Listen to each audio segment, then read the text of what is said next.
Hello, class. So today I want to touch base on chapter 12, which is the topic for it is investing in stocks and bonds. I don't have a presentation for it, but I want to talk about it and demonstrate some of the calculations on how to make them. Um, Thus far, we've covered several things that relate to personal finances, but starting on this module, we're talking about investment and investment vehicles, some of them being common equity, bonds, real estate, preferred equity. The book doesn't talk about it, but cryptocurrencies could be one too, foreign currencies, excuse me, and so forth. But something that it's really important to note, and I think we've talked about this quite often, is that an investment that you make is not guaranteed. It never guarantees a return. There's a lot of speculation that goes into it. And there's two key distinctions if you're investing or speculating. So if you were to be investing, that means you have some future projections because you understand some of the fundamentals of the investment you've made. For example, if you were to buy land somewhere and you've done your research and you think that that piece of land, the neighborhood around the land might become commercial at some point, then you are making an investment. But if you just purchase a house and you hope for the value of the house to appreciate, um, just because you have a good feeling about it, it might be speculation, right? You're trying to make a profit and you're not really looking at the fundamentals of the investment you're making. You might be right or you might be wrong. Similarly, looking at the stock market, you might look into the fundamentals of a company, you might look at the new products they're launching, and you might decide to make an investment which might be long term if all the things that you think might occurs. Um, you might be investing in the company, right? But if you just purchase uh, Amazon stock and you want to cash out as soon as it goes up a little bit, that might have a certain level of speculation. You're just trying to make a quick profit, speculating on what could happen.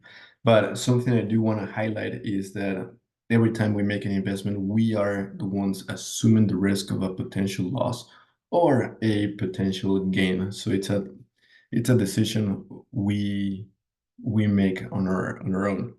But some of the risks of investments when looking at corporations, mainly because corporations issue stock and they issue bonds, which is the topic for this chapter.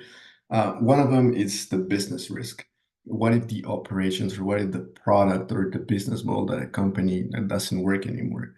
For example, if we look at Block and Busters, they had a very profitable business model by renting DVDs, but there was the business risk that the market would change over time.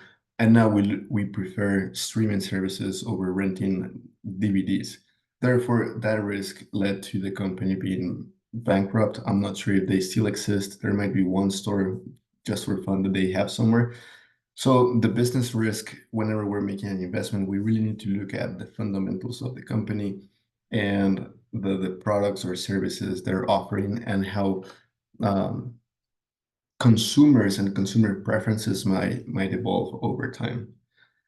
Next, we have financial risk. Financial risk might be um, how does the company work around the resources that they're given?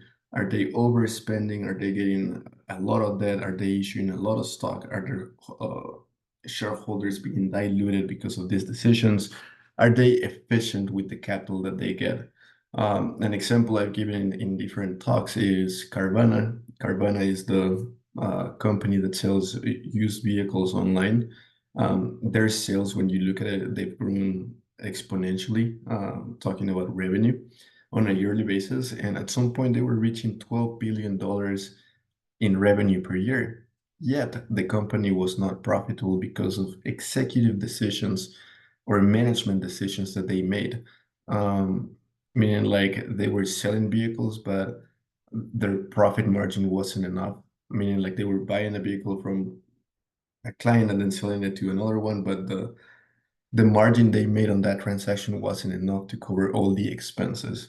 If you look at their story, it's very interesting because the company expected sales volumes to increase drastically after the pandemic. Therefore, they prepare for it.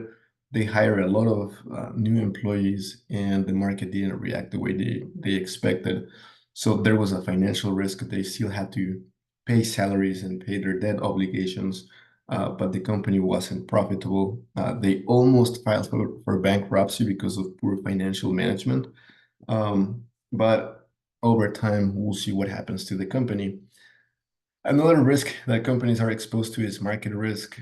Obviously, the market has a lot to say in the value of a company. There's intrinsic factors, as I mentioned, with um, block and blockbusters. The market risk that they were facing also was like consumer preferences, and it changed their business structure completely. And since they weren't able to adapt to all these changes, we see what happened to them. But in market risk, when we're talking about, it's more about the volatility of investors deploying money into the stock market or cashing out of the stock market because of potential risks or potential fears, um, and so forth. Another risk could be purchasing power risk, aka inflation. How is inflation affecting investments? If inflation is high, then some people might pull away from the stock market because things are more expensive. You might need that money back to cover some of your day-to-day expenses, or there might be other investment opportunities which are a little bit more safe. Um, so inflation becomes another risk. Looking at things we can really control, interest rate risk. What if the government decides to raise interest? We're exposed to it. This one particularly affects the bond market. It actually has an effect on the stock market too, because if interest rates increase, what happens is the cost of debt, the cost of issuing bonds increases. Um, And from a company perspective, if they want to borrow money, that now they have to pay more for it. So there's that type of risk as well. Liquidity risk is likely people would, how likely you can convert those shares into cash, how quickly you can liquidate your position in the company. There's certain companies where you see the bid price, like the offer price and the ask price, what owners are trying to get out of it. The bid and the ask price is far away, meaning the stock is not liquid per se. For example, if you look at Facebook, you own shares of Facebook and you try to sell them, the transaction would be immediate because those shares are highly liquid. But if you look at other stocks that might be facing some risks, maybe there's no one on the other side that's willing to pay the price that you're trying to get. So liquidity might become an issue as well. Event risk, the pandemic, there are certain things we can really control. Something can come in and change everything. There's regulatory risk. What if the government changes regulations for a particular industry? So the purpose of this conversation is just to take a look at how many risks are involved in whenever we make a decision. So if we're speculating, this is a completely relevant talk, but if we're trying to invest and have something long term, then this discussion helps you foresee those risks that an investment might bring towards your portfolio allocation. But something we've talked about in the past is the ways you can make money in equities, which is stock appreciation or dividends. The concept that evolves around finance is that the higher the risk, the higher the reward, and there's analysis to prove that. For example, we spoke about investing in common stock versus investing in a governmental bond, right? The reward on a governmental bond is fairly low. It might be 2.5%. It's the risk-free rate. Versus a common stock, you might get 8 to 12% potentially in over the long term, right? As a return.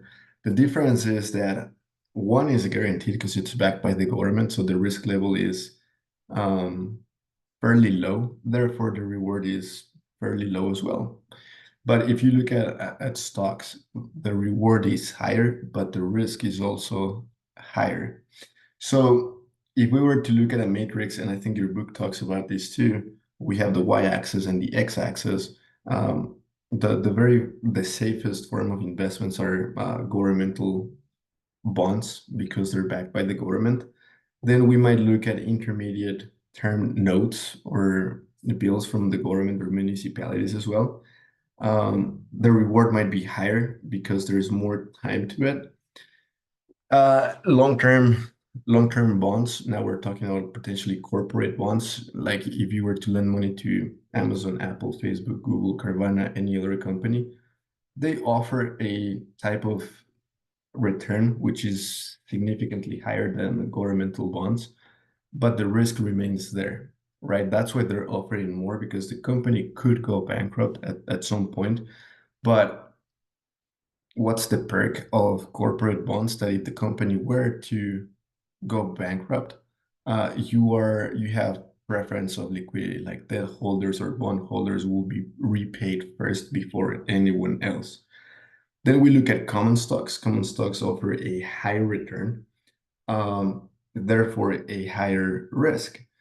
Because as mentioned, if the company were to go bankrupt, they're not going to pay you back right away once they liquidate their assets. They're going to pay their debt holders first, then their preferred stockholders, and then the last man of the chain would be common stockholders. So there's more risk associated. Therefore, you could make a greater return. Then we can see real estate, for example. Real estate might pay 15% more or less on a yearly basis when looking at a long-term investment. But the risk is there because there could be a market crash at some point. And the book also talks about options and futures. Those are derivative markets where the value of these financial instruments are derived or come from something else. So they are very risky, but the reward could be significantly higher than the other categories that we spoke about. And using what we've talked about in different chapters, time value of money, we're going to go back to looking at time value of money calculations like the number of payments, present value, future value, the rate. And we're going to continue to use that because that's going to help us oversee and forecast what our potential return might look like. I'm going to show you guys how to work some of these problems out. Let me see if I can pull this up. I have this little spreadsheet over here with three quick examples. The first one says, what makes for a good investment? Use the approximate yield formula or financial calculator to rank the following investments. We can buy a stock for $30 per share, hold it for 3 years, and then sell it for $60 a share. A dividend of $2 per share was paid annually. That sounds like a really good investment. B, you buy a security for 40 bucks, you hold it for 2 years, and then you sell it for 100. Oh my goodness, that one sounds really good too.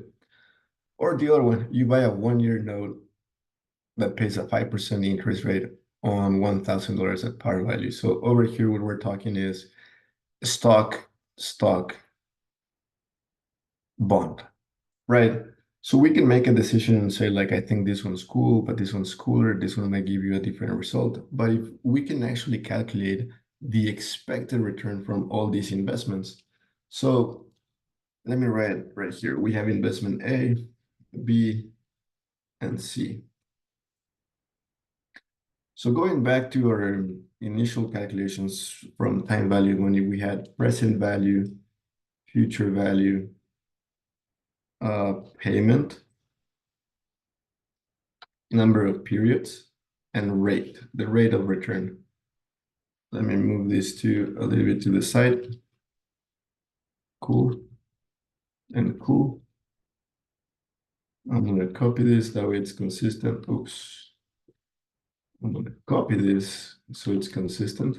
Awesome. So remember, like time value of money calculations are not too complex once you know what parameters we're looking for, and there's always these 5 key variables. I'm going to make boxes just to differentiate them. But let's take a look at at investment A. We know that we buy a stock for the $3 per share, so we're buying the stock right now. It's $30. Then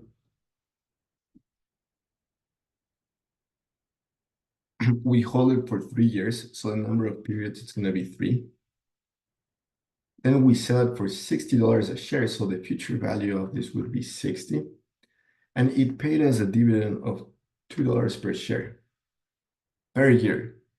So now the only missing variable that we have is the rate. So we can solve for it. We just do equals rate, we open parentheses, and Excel tells us, okay, what are the number of periods?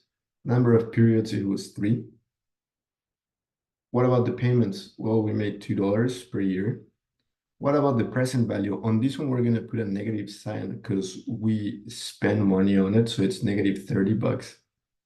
And the future value was 60. Then we hit enter and boom. We know that we had a 31% of return on our investment in investment A.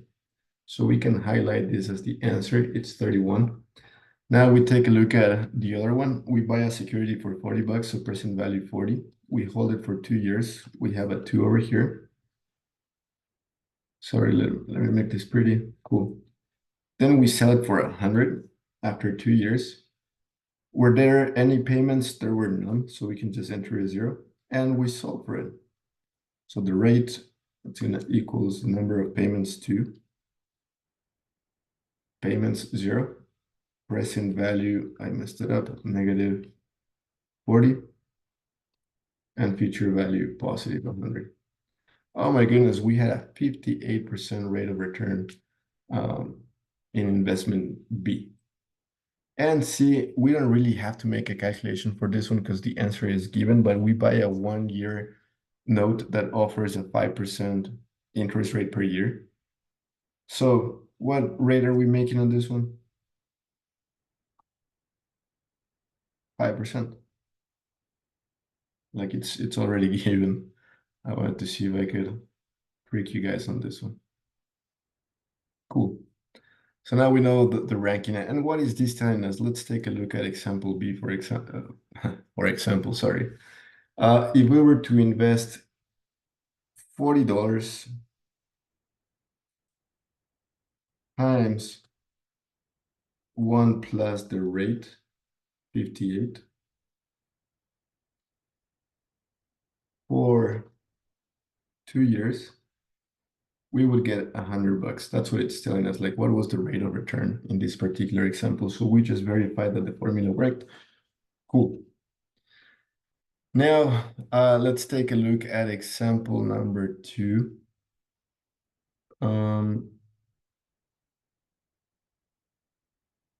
Let me just move this over here.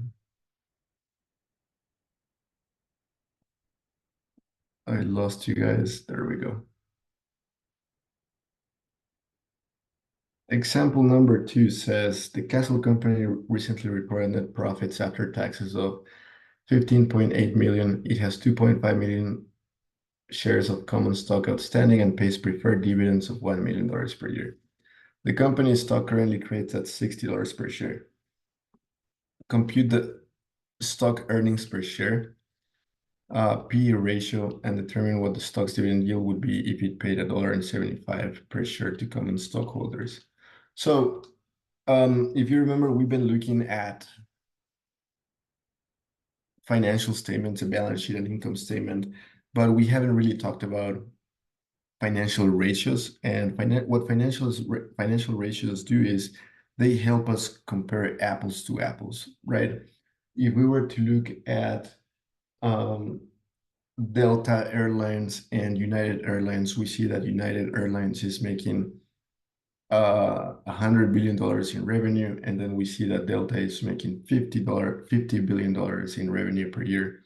So we could assume that Delta is a better investment because they sell more, they have a bigger market share. But in reality, we need to look at the financial performance of both companies.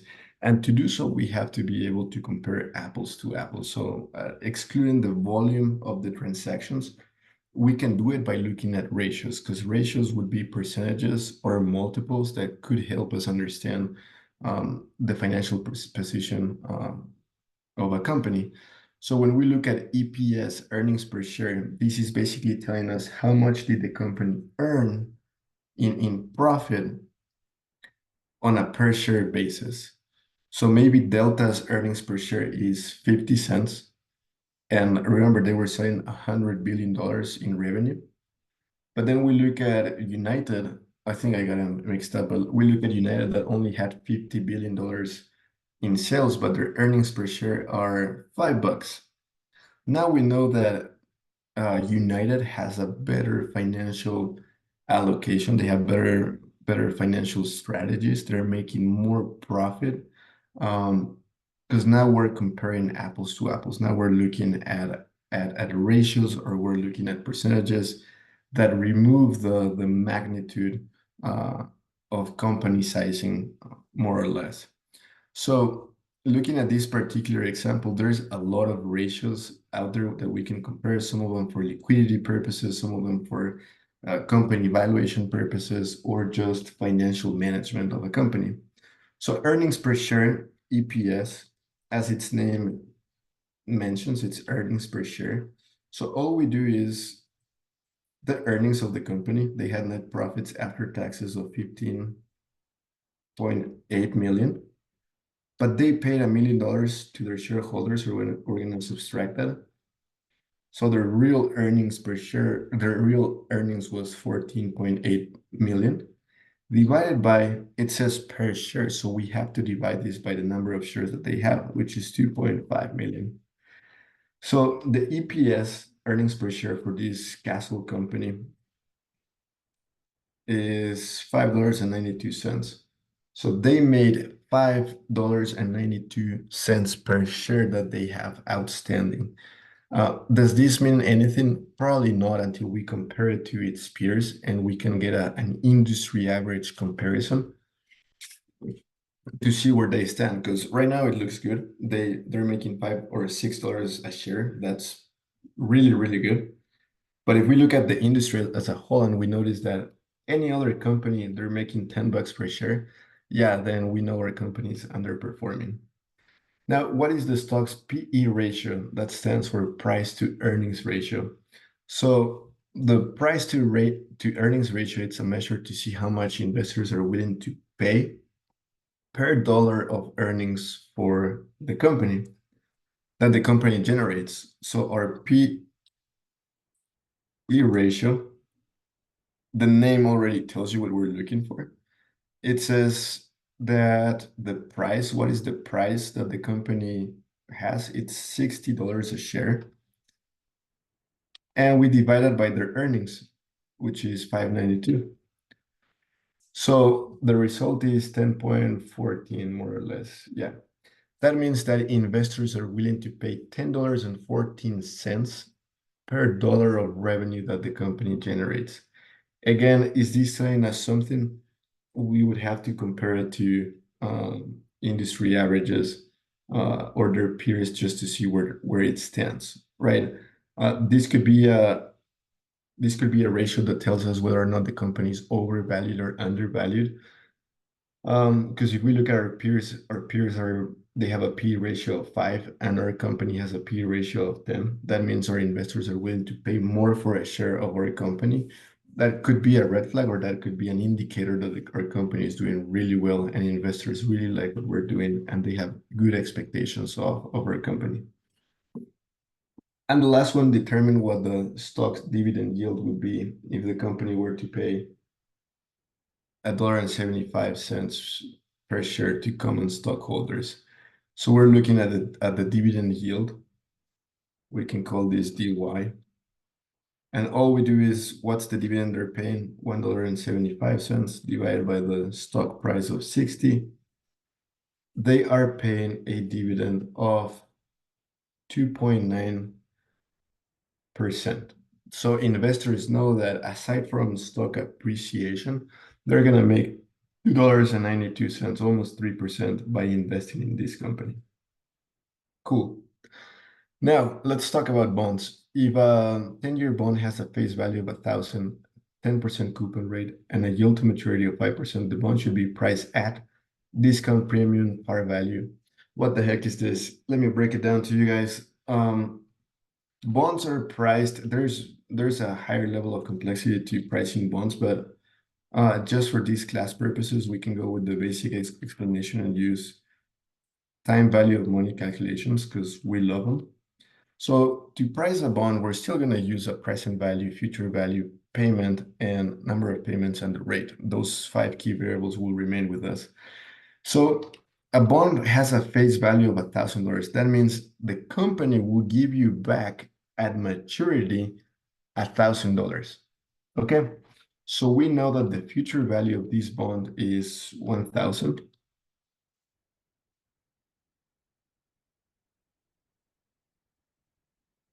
Now, a coupon rate and a yield to maturity rate. Let me see if I can explain that this distinction, but we know that our rate, it's not 10%. Our rate will be our yield to maturity, which is 5%. Number of payments, it says a 10-year bond, so it'll be 10 of them. What the coupon rate is telling you is that the company will pay you 10%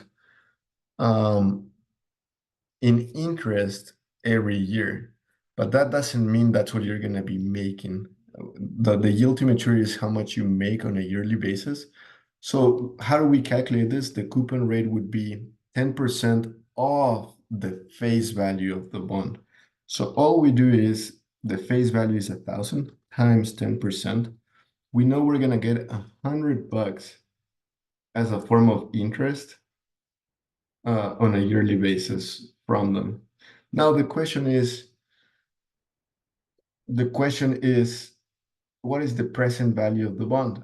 How much do we have to pay for this bond to make 5% return later on? So let me see if I can explain this after I solve for it. So our present value will equal the rate, 5%, the number of periods, 10, payment, we say it was 100, and future value, 1,000. So, okay, look at this. What the heck? What does this mean? Well, let me put the decimals there just for fun. What this means, let me turn on the light super quick because it's getting dark. Okay, so I forgot to share the screen. Let me see if I can explain this transition the way I understood it. Whenever it clicked in my brain, like it's never left my head ever since. But what happens here is that bonds, what this is telling us right here is that you can go to a corporation and pay them, let's round it up, $1,400. Right now, you can lend them $1,400 for 10 years. And in return, they're going to pay you $100 every year.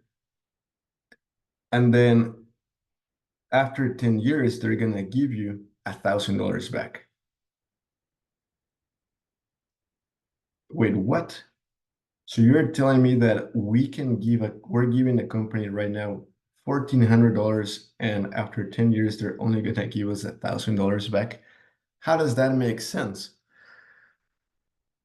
So what happens is that the yield to maturity and the coupon rate are two different rates. Think about this as the coupon rate is what the company is offering to pay you, whereas the yield to maturity might be other market opportunities out there where you can invest your money. So if you look at this, let's assume you had $1,000 or you had $1,000. If you could go out in the market and invest anywhere else, you could invest in the stock market, you can invest in real estate, you can lend money, you can put your money in a savings account and whatnot.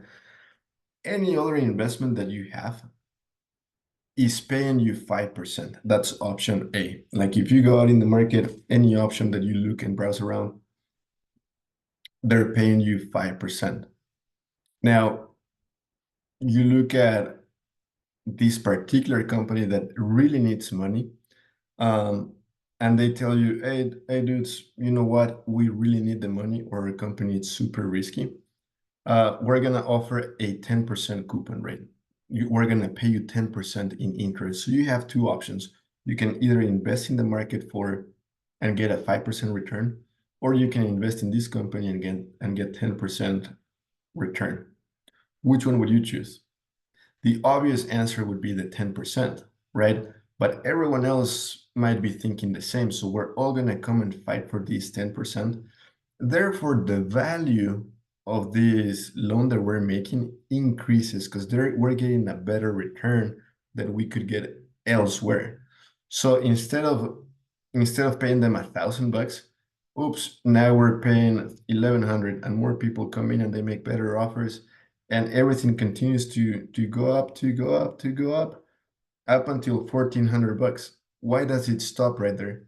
Because if we were to continue to go up and give them $1,500, then our return would not be 5% anymore. So they're offering us 10%, but we're overpaying. So in reality, we're not making 10%. We might be making 9% because we increased the price. But then more people come into the play, they're making better offers, or the company is more risky.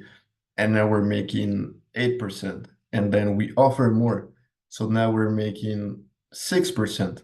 We're still making a better deal than the other option that we had. But once we get to 1,300 or $1,386, that's when we have to stop, because that's when we're overpaying enough just to make 5%, which is exactly what other investments were paying. So that's where we stop. So in this particular example, what we're doing is we're overpaying.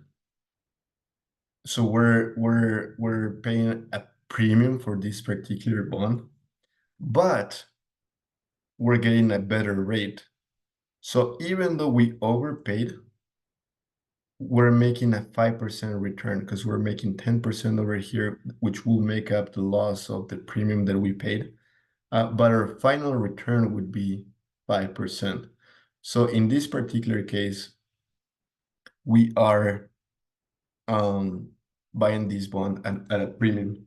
Now, what does par value mean? For example, if we were to pay the company $1,000 right now, oops, sorry.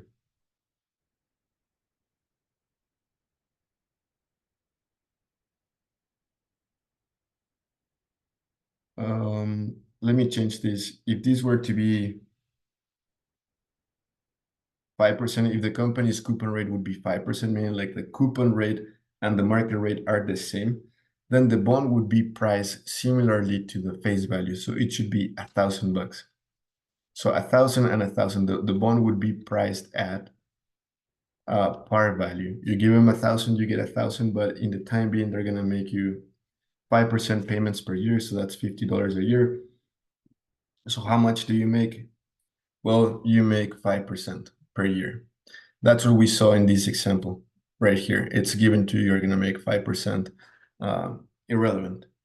Now, the same case could take place. You have the market paying 5%, and now this company, it's not paying you 10% in coupon rates or in annual payments. They're paying you 3%. Now, what happens is, you as an investor, you're going to say, why would I invest somewhere that's paying me 3% if I can invest over here and make 5%? So for the company to make it more attractive, they're going to tell you, well, don't give me $1,000. I'll give you $1,000 at the end of maturity. Pay me $900. Oh, okay. Now the deal becomes attractive. Now I'm paying a discount for this particular bond. So the way that looks is, for example, let's change the coupon rate from 5% to 3%. Let's see what the discount would look like. Oh, look, if they offer me 3% and the market is offering me 5%, if I can buy this bond for $845, I will make a 5%. So that's the discount I should get on this particular bond. If I could pay less than that, even better. Like, I'm gonna make a better return than the market in a way. So that's how you price bonds, and that's what this means. Like, a discount bond if you're paying less for it, a premium bond if you're paying more for it, or a par value bond if the the value of the bond is equal to its future value. Now, I don't know what I did. Oops, I said 1%, sorry. It should be 10%. Cool. That should be the answer to this particular problem. Now, before I continue, there's an assignment and I want to review the assignment with you guys. It's not going to be a textbook example. So this is an example that might be better for you because it's more realistic and more applicable to what you're working on. But in part B, under practice, we're going to define an investment goal. So for example, what is our desired future value? Let's pretend my goal is to have 100. No, let's be more generic. Let's say I want to save $65,000 to potentially make the down payment for a house. Um, when do I want to buy the house? I want to buy the house in 10 years, for example. So now what I'm telling myself is that my goal is to buy a house in 10 years. And to do so, I need $65,000 to make the down payment. I've given myself a financial goal. Now, what we can do is assess our risk tolerance. Let me open this file just to show you what that means. Alrighty, guys, so you might run into a lot of risk tolerance surveys. And what happens is that we all have different investment preferences, and it's known that over time our investment preferences and risk tolerance changes over time. When we're young, we tend to take more risks, including investing risks.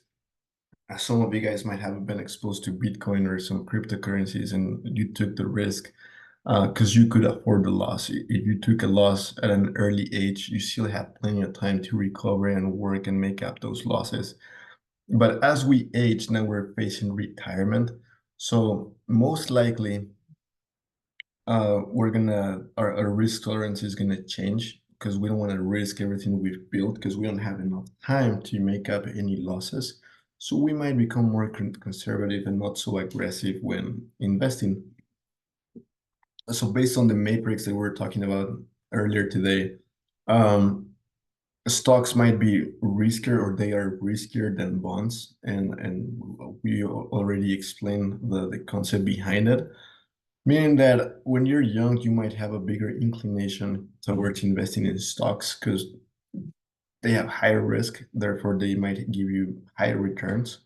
But as we age, our portfolio of investments might shift towards less risky investments. So you see this as people age, they stop investing in stocks or they reduce their portfolio allocation of stocks and they transfer them over to something safer like bonds or governmental bonds as well. So to assess your risk levels, there's this questionnaire that you can play with. It's gonna ask you only 11 questions. Oh wow. And it talks about your investment preferences. For example, I plan to begin taking money from my investments in less than a year, 11 to 15 years, more than 15 years. You just select the answer that relates the most to you. When making long-term investments, I plan to keep my money invested for how long? 5 years, more than 8 years. This is all the questionnaire that you're going to be filling out. And then at the bottom, you're going to get a score once you answer all those questions.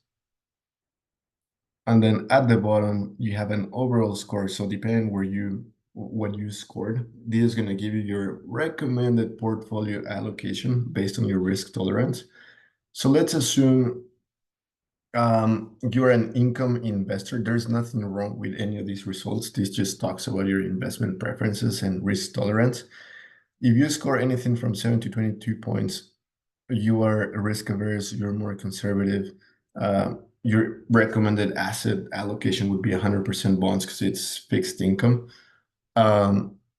Maybe you can take some exposure to bonds, to stocks, maybe 20%, depending if you scored within this category.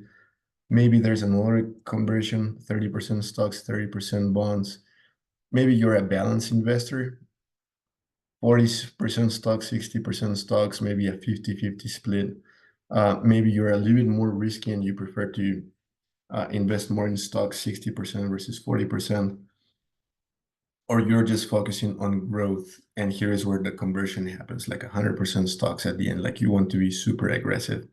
So for demonstration purposes, let's say that I took the survey and I got a 40% stocks and a 60% bonds.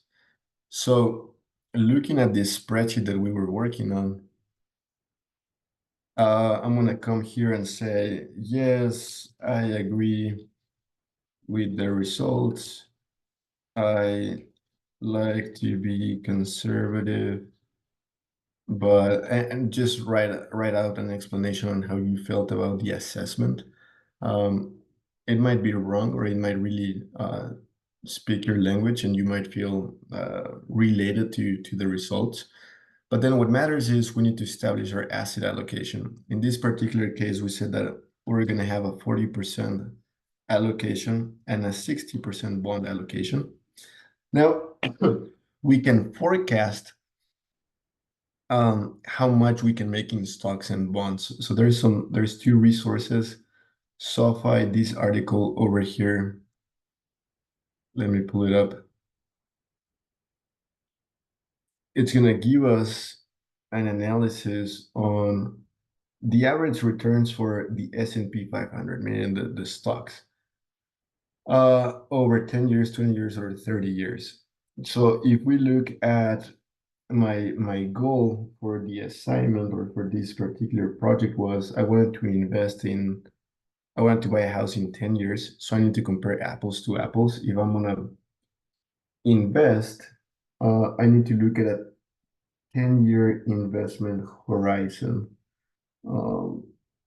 right here.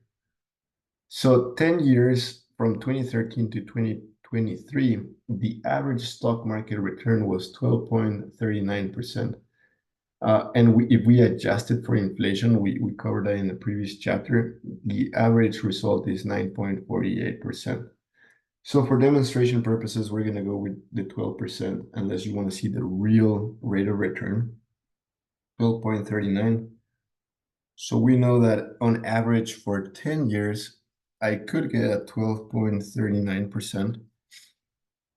Don't replicate this like if your goal is different. If your goal is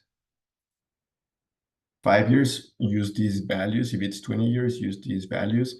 If your goal is 15 years, try to get the average between these two, more or less. But play with these numbers. Now that I have the average stock return, let's take a look at how much a bond might yield for me. And we're looking at treasury bonds. We want to be safe. So 1 month, 2 months, 3 months, whatever, let's scroll down to 10 years. And the average yield for 10 years, and this is for US treasuries, is 3.741%. We can also see governmental bonds for the United Kingdom, German bonds, for example. But we're going to look at the same maturity date, same time frame, 3741. So we know this is going to be 3.1%. Why is it so low? We spoke about that. It's guaranteed. It's backed by the government. This one's more risky. It offers greater returns because of the risk you're taking. But now, how much are we going to make in our portfolio? We need to do a weighted average portfolio.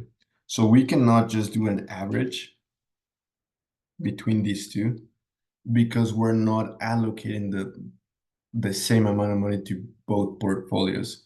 So what we do is we say we're going to do the equity first.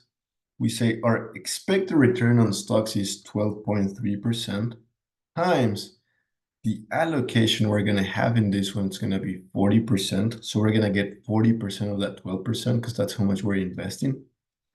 Plus our expected bond return, it's going to be 3.71% times our portfolio allocation to it, which is 60%. We close parentheses, enter.